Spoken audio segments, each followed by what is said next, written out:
पहाड़ टीवी और मैं हूं आपके साथ स्मिता पटवार। चलिए रुक करेंगे उत्तराखंड की तमाम बड़ी खबरों का, लेकिन उससे पहले एक नजर आज की हेडलाइंस पर। शीतकालीन सत्र हुआ समाप्त। महिला क्षैतिज आरक्षण और धर्मांतरण विरोधी विधेयक हुए पास। करीब 14 घंटे चला सदन। उत्तराखंड विधानसभा सदन समय सीमा से जल्दी समाप्त होने पर कांग्रेस ने उठाए सवाल। गुरु ग्रंथ साहिब के स्वरूप में संदिग्ध परिस्थितियों में लगी आग, मचा हड़कंप।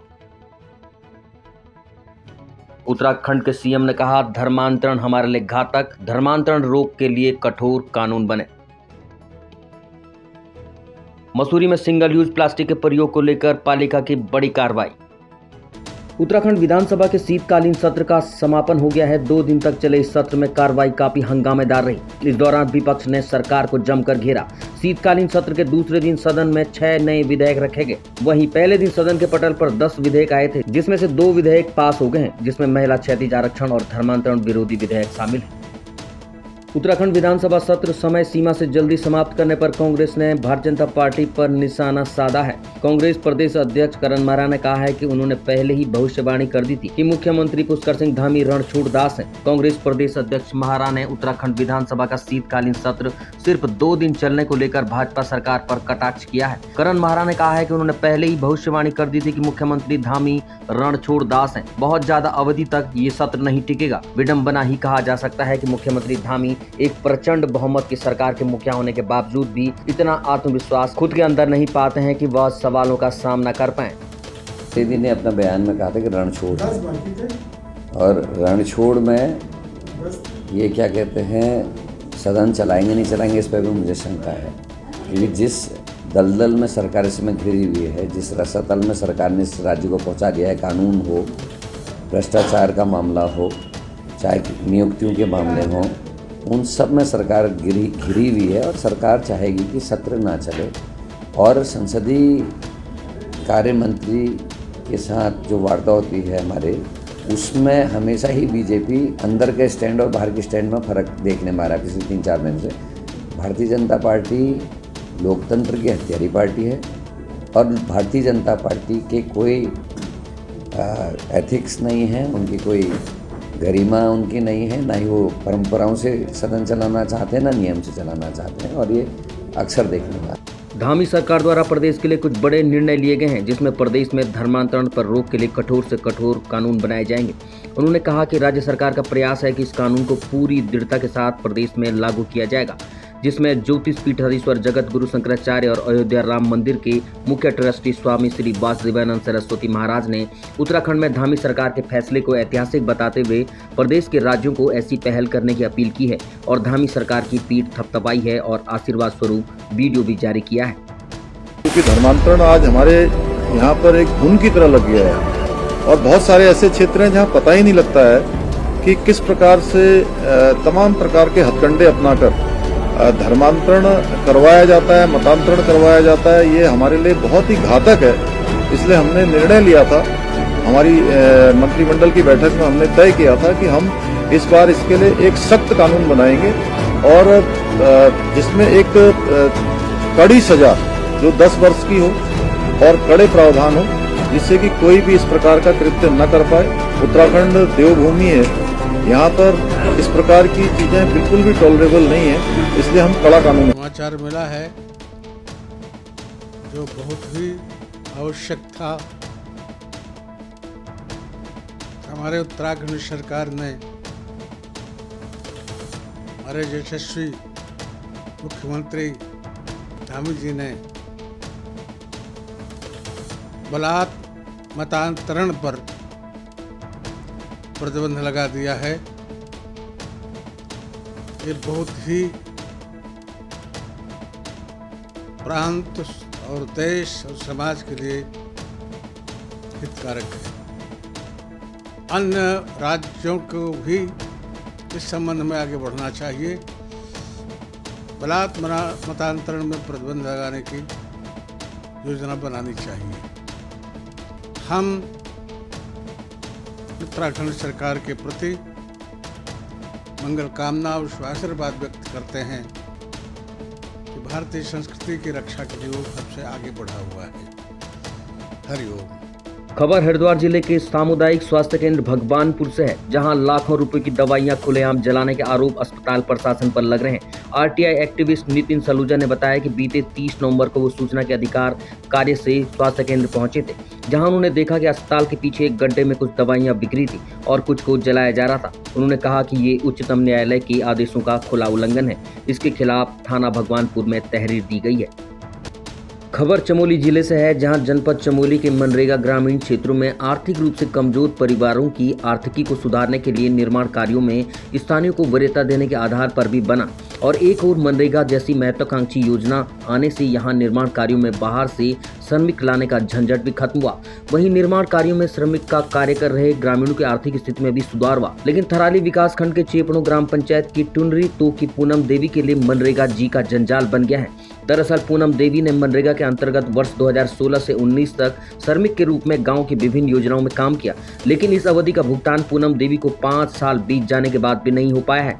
आए दिन खंड विकास अधिकारी के चक्कर लगाने के बाद मुख्यमंत्री शिकायत पोर्टल पर भी शिकायत दर्ज करने के बाद पूनम देवी को उनकी मजदूरी और मेहनत का भुगतान नहीं हो पाया है। पूनम देवी के पति हरेंद्र सिंह ने पहाड़ टीवी को जानकारी देते हुए बताया कि 2016 से 2019 तक उनकी पत्नी का लगभग 25,000 का भुगतान अभी भी विभाग से नहीं हो पाया है। पूनम देवी हैं ग्राम टुंडरी ग्राम पंचायत चेपड़ू विकासखंड थराली की। इनने जो है 2016, 17, 18, 19 में कार्य किया था, लेकिन इनका आधार की थोड़ी दिक्कत थी। इनका जो है PFMS से जो है आधार वेरीफाई नहीं हुआ था, तो वर्तमान में ये अपना आधार जो है ठीक करा के ले आई हैं और PFMS से आधार वेरीफाई की प्रक्रिया जो है गतिमान है। इसमें जो है इनको भुगतान हो जाएगा। प्रक्रिया गतिमान है, शीघ्र इनका भुगतान हो जाएगा। और हमारा जो मनरेगा का पैसा है ये 694 नंबर है और जॉब कार्ड का है। और मनरेगा का पैसा नहीं आया अभी तक, 2016, 17 और 18 का। अभी तो बहुत चक्कर मार चुके हैं, अभी तक हमको कोई सूचना नहीं दिया। ऑटोमेटिक ये हमारे वो बंद कर दे रहे हैं। खंड विकास अधिकारी के पास भी चले गए हैं और काफ़ी समय से 2023 लगने वाला है, अब तब से हमको गुमराह कर रहे हैं। CM हेल्पलाइन से भी फ़ोन कर रहे हैं, वहाँ से भी वो कह रहे हैं कि भैया आपका वो समझौता हो गया करके यहाँ से लिख के दे रहे करके आगे। और इसलिए करीब 20-25 हज़ार के आसपास कह रहे हैं कि आ जाएंगे करके हमको वापस घर भेज दे रहे हैं। फिर कह रहे हैं कि उसके बाद कोई हमारा कोई छानबीन नहीं कर रहे हैं। खबर नैनीताल जिले के रामनगर से है। हिम्मतपुर डोटियाल क्षेत्र में तेज रफ्तार 2 बाइकों के आमने सामने भिड़ंत होने से 3 युवक बुरी तरह जख्मी हो गए। सभी युवकों को इलाज के लिए अस्पताल में दाखिल कराया गया, जहां से 2 घायलों को हायर सेंटर के लिए रेफर कर दिया गया है। जानकारी के मुताबिक बाइक हिम्मतपुर डोटियाल की ओर से रामनगर आ रही थी, जबकि दूसरी बाइक रामनगर से इसी दिशा में जा रही थी। हिम्मतपुर डोटियाल क्षेत्र में दोनों बाइकों के आमने सामने टक्कर हो गई, जिसमें दोनों बाइक सवार तीनों युवक छितर सड़क पर जा गिरे। हादसे में बुरी तरह जख्मी तीनों युवकों को राहगीरों द्वारा तत्काल सरकारी अस्पताल में इलाज के लिए पहुंचाया गया, जहां चिकित्सकों द्वारा घायलों को प्राथमिक उपचार मुहैया कराने के बाद गंभीर रूप से घायल 2 युवकों को हायर सेंटर रेफर कर दिया है, जबकि एक युवक का अस्पताल में इलाज चल रहा है। वहीं रेफर किए गए घायल युवक के परिजन साजिद ने जानकारी देते हुए बताया कि घायल युवक का नाम दिलसाद और दूसरे का नाम नाजिम है। दोनों ही युवक उत्तर प्रदेश के रहने वाले हैं। खबर सुदूर पिथौरागढ़ जिले से है, जहां सरकारी धन का दुरुपयोग किस तरह से किया जाता है, इसकी बानगी गंगोली हाट राय आगर मोटर मार्ग में हॉट मिक्स और सड़क सुधारीकरण कार्य में देखने को मिल रहा है, जहां पर NH के द्वारा 19 करोड़ की लागत से काम किया जा रहा है, जिसमें मानकों को ताक पर रखकर पालाग्रस्त क्षेत्र में हॉट मिक्स और नियमों को ताक पर रखकर काम किया जा रहा है। जहां पूर्व में भी किया गया हॉट मिक्स उखड़ना शुरू हो गया है, जिस पर स्थानीय जनप्रतिनिधियों ने DM से शिकायत की है, जिस पर SDM ने जांच टीम का गठन किया और जांच में बड़े खुलासे हुए हैं, जिसमें पालाग्रस्त क्षेत्र में हॉट मिक्स करने और मानकों के विपरीत काम करने की बात सामने आई है।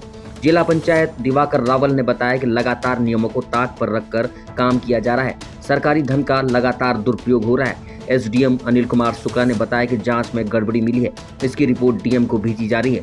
सड़क सुधारीकरण का कार्य कर रही कंपनी पर कानूनी कार्रवाई करने के साथ ही दोबारा हॉट मिक्स करने के आदेश दिए गए हैं।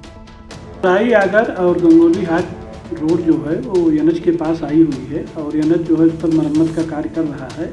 यह बहुत ही महत्वपूर्ण रोड है और इसमें जो है जिला पंचायत सदस्य के द्वारा शिकायत की गई थी, जिस पर जो है हमारे द्वारा एक टीम गठित की गई और उनके द्वारा जांच करके जांच रिपोर्ट हमारे पास प्रेषित की गई है। हमने जांच रिपोर्ट का अवलोकन किया है और पाया है कि जांच रिपोर्ट में यह कहा गया है कि गुणवत्ता युक्त डामरीकरण नहीं किया गया है और साथ ही साथ जो पुलिया और कलवर्ट बनाए गए हैं उसकी भी लाइव जांच की जानी आवश्यक है तथा चौड़ाई और डिजाइन जो है वो डीपीआर के अनुरूप ही रखी गई है और इनके द्वारा जो है ये पालाग्रस्त वाले क्षेत्र में भी डामरीकरण किया गया है जो कि उचित नहीं है।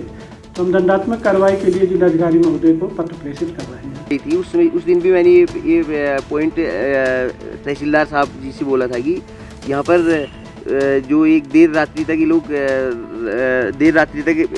डामरीकरण का कार्य कर रहे हैं। देखिए कोई आजकल एक तो ठंडी का समय है, ऊपर से वो पूरा एरिया पालाग्रस्त एरिया है, उस एरिया में 7:30-8 बजे तक ये लोग डामरीकरण का कार्य कर रहे हैं। वो टिकेगा भी तो कैसे टिकेगा? सबसे पहले तो हमने कहा कि आप इस कार्य को रोक दो और जब भी अगर काम। खबर देहरादून के डोईवाला से है, जहां सामाजिक कार्यकर्ताओं ने कल देश के प्रधानमंत्री को डोईवाला तहसील प्रशासन के माध्यम से एक ज्ञापन प्रेषित कर मांग की है कि देश पहले ही महंगाई, भ्रष्टाचार के साथ तमाम समस्याओं से जूझ रहा है, लेकिन हमारे विधायक और पूर्व विधायकों को अपनी पेंशन बढ़वाने की पड़ी है, जबकि सरकार पहले से ही 70,000 करोड़ के कर्जे में डूबी है। इसलिए विधायक और पूर्व विधायकों के साथ सांसदों के वेतन और पेंशनों के साथ इन्हें मिलने वाली सुविधाएं भी कम की जाए, ताकि जनता और सरकार पर ज्यादा बोझ न पड़े।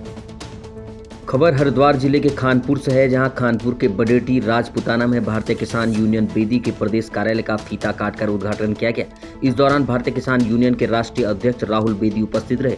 वहीं बड़ी संख्या में ग्रामीणों ने भारतीय किसान यूनियन बेदी की सदस्यता ग्रहण की और ग्रामीणों द्वारा राष्ट्रीय अध्यक्ष का फूल मालाओं और जोरदार स्वागत किया गया। इस दौरान भारतीय किसान यूनियन बेदी के राष्ट्रीय अध्यक्ष राहुल बेदी ने कहा कि हाईवे में गई किसानों की जमीनों का अभी तक मुआवजा नहीं मिल पाया है और न ही किसानों का बकाया गन्ना भुगतान किया गया है। उन्होंने कहा कि मैं भाजपा सरकार को चेताना चाहता हूं कि या तो तुम सुधर जाओ, नहीं तो भारतीय किसान यूनियन बेदी तुम्हें सुधारने का काम करेगी। वहीं उन्होंने कहा कि यदि किसानों का भुगतान नहीं किया जाता तो जल्द ही भारतीय किसान यूनियन बेदी प्रदेश में एक बड़ा आंदोलन करेगी। ये तो आपको पता ही, आज का प्रदेश मुख्य कार्यालय का उद्घाटन किया गया है और जैसा आपने अभी पहले सवाल किया था कि और कार्यालय आपकी सक्रियता के बारे में यूनियन की, तो मैं आपकी जानकारी के लिए बता दूं, हमारा पहले भी प्रदेश कार्यालय भगवानपुर में ऑलरेडी था, लेकिन एक बड़े मुख्य कार्यालय की ज़रूरत पड़ रही थी। उसी को देखते हुए मुख्य कार्यालय का अध्यक्ष जी की अनुमति लेकर के आज उद्घाटन किया गया। कितने ख्याल से पिछला बैनर आप देख रहे होंगे, आप उससे मैं आग्रह करूँगा कैमरा घुमाइए पीछे, तो एक हमारी बहुत भारी भरकम बॉडी उत्तराखंड में गठित हो रही है। पुराने लोग भी अभी हैं, कुछ नए लोगों को जोड़ा जा रहा है, तो थोड़ा भी समय लगेगा। रही बात संघर्ष की और जो किसानों का हमारा बकाया है, भुगतान है, अभी सरकार को अध्यक्ष जी ने आपके सामने चेतावनी दे ही दी। अगर जल्द से जल्द, अभी सत्र विधानसभा का चल रहा है, आपको पता है मीडिया बंधुओं को, अगर इस सत्र में कोई गन्ना भुगतान पेमेंट के बारे में सख्त निर्णय नहीं लिया गया तो भारतीय किसान यूनियन बेदी हमारे राष्ट्रीय अध्यक्ष जी के साथ इकबालपुर मिल, चाहे वो उत्तराखंड का कोई भी डोईवाला मिल, अभी टिकैत यूनियन के लोग, हमारे कुछ साथियों ने वहाँ गए थे, उन्होंने भी कुछ दिन का वादा किया, डोईवाला मिल पे भी बकाया है।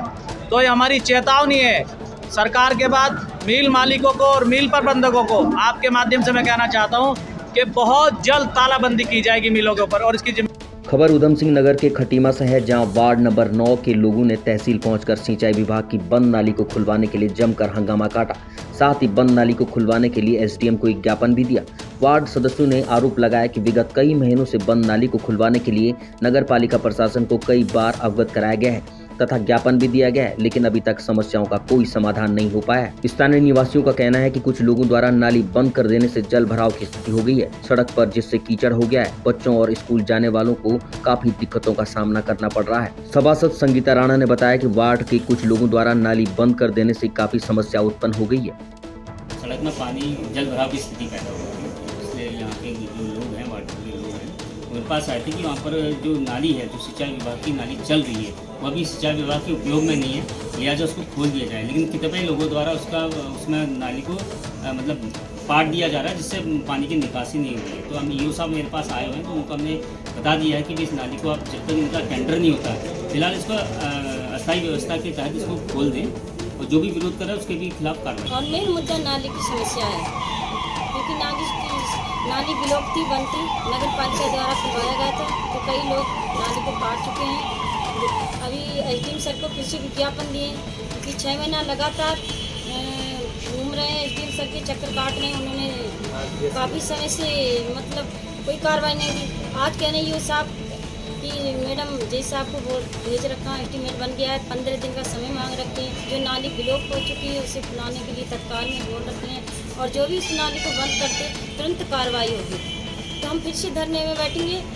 खबर टिहरी जिले के घनसाली विधानसभा से है, जहां चमियाला नगर पंचायत में जाम की स्थिति बनी रहती है, जबकि कई बार यहां एम्बुलेंस भी फंस चुकी है, लेकिन जाम से निजात दिलाने के लिए कोई ठोस कदम नहीं उठाए जा रहे हैं। जाम में फंसे लोगों का कहना है कि सबसे पहले तो प्रशासन को यहां पर अवैध अतिक्रमण हटाना चाहिए, फिर सरकार द्वारा स्वीकृत पार्किंग पर अतिशीघ्र कार्रवाई शुरू की जानी चाहिए। आपको बता दें कि चमियाला बाजार में अतिक्रमण की लगातार खबरें आ रही हैं। इस बीच आपको बता दें कि चमियाला बाजार में अतिक्रमण को लेकर कई बार पूर्व में भी प्रशासन द्वारा कार्रवाई की बात की गई, लेकिन अभी तक इस पर कोई भी कार्रवाई नहीं की गई है। बहुत सारी दिक्कतें होती है, जैसे कि बहुत गंभीर स्थिति में जब मरीज रहता है, बीमार आदमी को आने जाने में बहुत बड़ी कठिनाइयों का सामना पड़ता है। उसके साथ साथ ही स्कूली बच्चों का आना जाना और बहुत रिस्क ये बना हुआ है। और इसके लिए हम तो ये निवेदन करना चाहेंगे कि व्यापार मंडल के साथियों से, सभी सम्मानित लोग हैं, स्थानीय लोग हैं, सभी समस्याओं से जूझते हैं, वो भी जूझते हैं।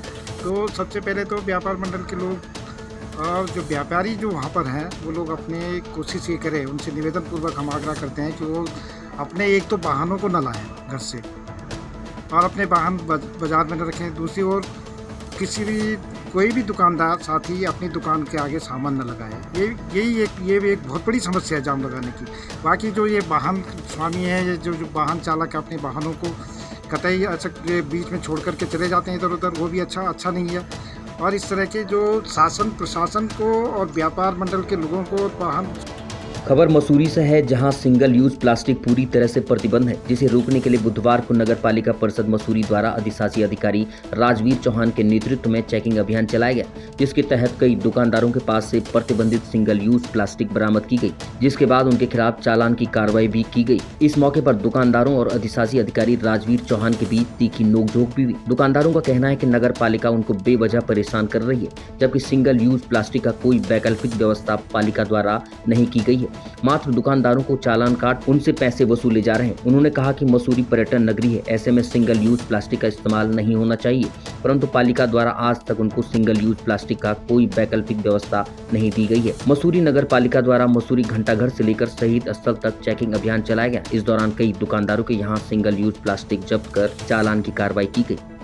बनाम सरकार जो प्लास्टिक मुक्त अभियान में उसमें कार्यवाही चल रही है, इसमें नगर पालिका परिषद द्वारा एक टीम आज गठित की गई है, जिसमें सिंगल यूज प्लास्टिक जो भी यूज हो रही है तो वो प्रतिबंध करने के लिए सारे दुकानदारों को आग्रह किया गया है। इसमें हम लोगों ने पाया कि यहाँ पन्नी काफ़ी लोगों ने चलाई है, जिस पर कानून चालानी कार्रवाई हम लोग कर रहे हैं। आगे भी हम ये अभियान चलाते रहेंगे और जो हमारी टीम में अभी कम से कम 30-40 स्टूडेंट बच्चे मैंने बुलाए हैं, आगे संस्थाओं को भी हम जोड़ेंगे इसमें। हिमालय स्टडीज़ के बच्चे हैं और काफ़ी कुछ नगर पालिका के बच्चे हैं, इनको हमने साथ में लेकर अभी टीम बनाई है कि हर सप्ताह में एक ऐसी कार्य योजना बनाएंगे कि दुकानदारों को ऐसी एक्टिविटी के तहत प्लास्टिक मुक्त करने के लिए हम नगर पालिका परिषद को प्रेरित करेंगे। लोगों को केवल हल्का सा एक चालानी कार्रवाई कर रहे हैं और इसमें लोगों को थोड़ा हम समझा रहे हैं। अभी आगे अगर किसी के पास ज़्यादा बल्क मात्रा में पाई जाती है तो उसमें आगे कानूनी कार्रवाई। अभी हम अगले हफ्ते रोस्टर बनाया है हमने सफाई अभियान का, इसमें हमने माननीय हमारे चेयरमैन साहब को और पार्षद लोगों को साथ में एक अभियान चलाएंगे, जिसमें सारे नाले खाले जो भी हैं जो हमारी सूची में हैं उनमें सफाई की अभियान चलाया जाए।